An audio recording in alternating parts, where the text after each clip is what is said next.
Okay hi friends, ఎలా ఉన్నారు? I hope మీరు అందరూ బాగున్నారని నేనైతే అనుకుంటున్నాను. ఫ్రెండ్స్, ఈ రోజు ఈ వీడియోలో కూడా ఒక మంచి యూజ్ఫుల్ టాపిక్ తో మీ ముందుకు రావడం అయితే జరిగిందనమాట. ఫ్రెండ్స్, మీకు కెనరా బ్యాంకులో అకౌంట్ ఉందా? అయితే ఖచ్చితంగా మీరు కెనరా ఈ పాస్బుక్ యాప్ లో రిజిస్ట్రేషన్ అయితే చేసుకోండి. ఎందుకంటే మీకు కెనరా బ్యాంకులో అకౌంట్ ఉంది కాబట్టి కెనరా బ్యాంక్ పాస్బుక్ కూడా ఉండే ఉంటుంది. అదే పాస్బుక్ మన మొబైల్ ఫోన్ లో డిజిటల్ గా ఉంటే బాగుంటుంది కదా ఫ్రెండ్స్. ప్రతిసారి మనము మన కెనరా బ్యాంక్ పాస్బుక్ ని జేబులో పెట్టి ఇటు అటు తిప్పలేము కదా, ఇటు అటు తీసుకుని వెళ్ళలేము కదా. ఏదైనా మనం అనుకోని టైంలో మన అకౌంట్ డీటెయిల్స్ అవసరం వస్తే అప్పుడు మనకు ఈ యాప్ అనేది ఉపయోగపడుతుంది అనమాట.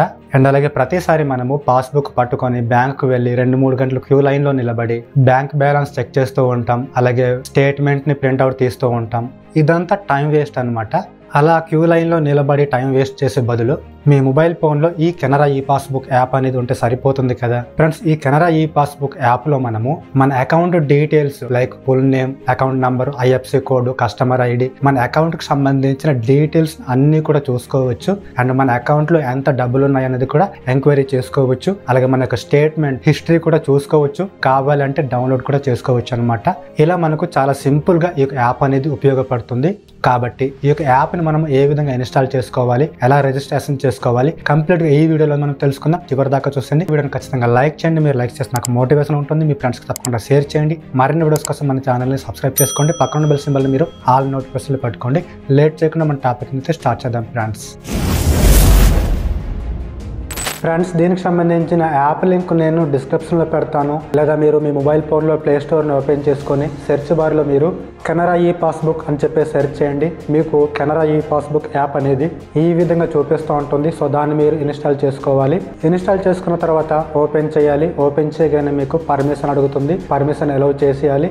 నెక్స్ట్ మీకు ఈ విధంగా ఇంటర్ఫేస్ కనిపిస్తూ ఉంటుంది. కొన్ని సెకండ్స్ లోడింగ్ అయ్యి పేజ్ ఈ విధంగా ఓపెన్ అయితే అవుతుంది అనమాట. ఓకేనా. సో ఇక్కడ మీకు కింద సెండ్ ఎస్ఎంఎస్ అని చెప్పేసి ఉంది కదా. సో దీనిపై క్లిక్ చేసుకోవాలి. క్లిక్ చేయగానే మీకు మెసేజ్ యాప్లోకి ఆటోమేటిక్గా రీడైరెక్ట్ అవుతుంది అనమాట. సో ఇక్కడ మీకు ఏదైతే టెక్స్ట్ ఉందో దీన్ని మీరు సెండ్ చేయాలి. అది కూడా మీ కెనరా బ్యాంక్ అకౌంట్కు ఏ మొబైల్ నంబర్ ఏ సిమ్ అయితే లింక్ ఉందో ఆ సిమ్ని మీరు సెలెక్ట్ చేసుకోవాలి. సెలెక్ట్ చేసి ఆ సిమ్తో మీరు ఎస్ఎంఎస్ని సెండ్ చేయాల్సి ఉంటుంది అనమాట. ఓకేనా. వన్స్ మీరు సెండ్ చేసుకున్న తర్వాత ఈ విధంగా బ్యాక్ చేయండి. ఆటోమేటిక్గా నెక్స్ట్ పేజ్ అనేది ఈ విధంగా ఓపెన్ అయితే అవుతుంది. ఓకేనా. సో ఇక్కడ మీకు కస్టమర్ ఐడి నెంబర్ ఎంటర్ చేయమంటుంది. ఈ కస్టమర్ ఐడి నెంబర్ అనేది మీ పాస్బుక్లో ఉంటుంది. ఒకసారి చెక్ చేసుకోండి. ఓకేనా. దాని కింద మీకు మీ రిజిస్టర్డ్ అయిన మొబైల్ నెంబర్, అదే కెనరా బ్యాంక్ అకౌంట్కి లింక్ అయిన మొబైల్ నెంబర్ చూపిస్తూ ఉంటుంది అనమాట. తర్వాత మీరు ప్రొసీడ్ పై క్లిక్ చేసుకోవాలి. వన్స్ మీరు ప్రొసీడ్ పై క్లిక్ చేయగానే నెక్స్ట్ మీకు మీ రిజిస్టర్డ్ అయిన మొబైల్ నెంబర్కి ఒక ఓటీపీ వస్తుందన్నమాట.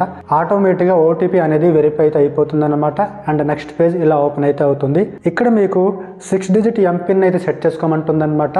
ఈ ఎంపిన్ అనేది మీకు పాస్వర్డ్ కింద యూజ్ అయితే అవుతుందన్నమాట. అంటే మీరు ఈ యాప్ని ఓపెన్ చేసే ప్రతిసారి కూడా ఈ ఎంపిన్ ని ఎంటర్ చేసి లాగిన్ అవ్వాల్సి ఉంటుంది అనమాట. సో ఎంపిన్ ని క్రియేట్ చేసుకున్న తర్వాత కింద ఇంకోసారి కన్ఫర్మ్ చేసుకోవాలి. కన్ఫర్మ్ చేసుకున్న తర్వాత సబ్మిట్ పై క్లిక్ చేసుకోవాలి.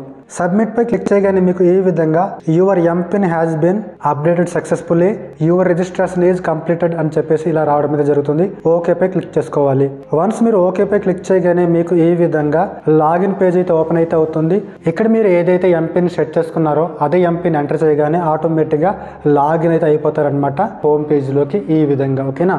ఓకే, హోమ్ పేజ్ అనేది ఈ విధంగా కనిపిస్తూ ఉంటుంది. పైన మీకు యాజ్ పర్ మీ అకౌంట్ డీటెయిల్స్ అంటే మీ ఫుల్ నేము, కింద మీ యొక్క పూర్తి అడ్రస్ అయితే చూపిస్తూ ఉంటుంది అనమాట.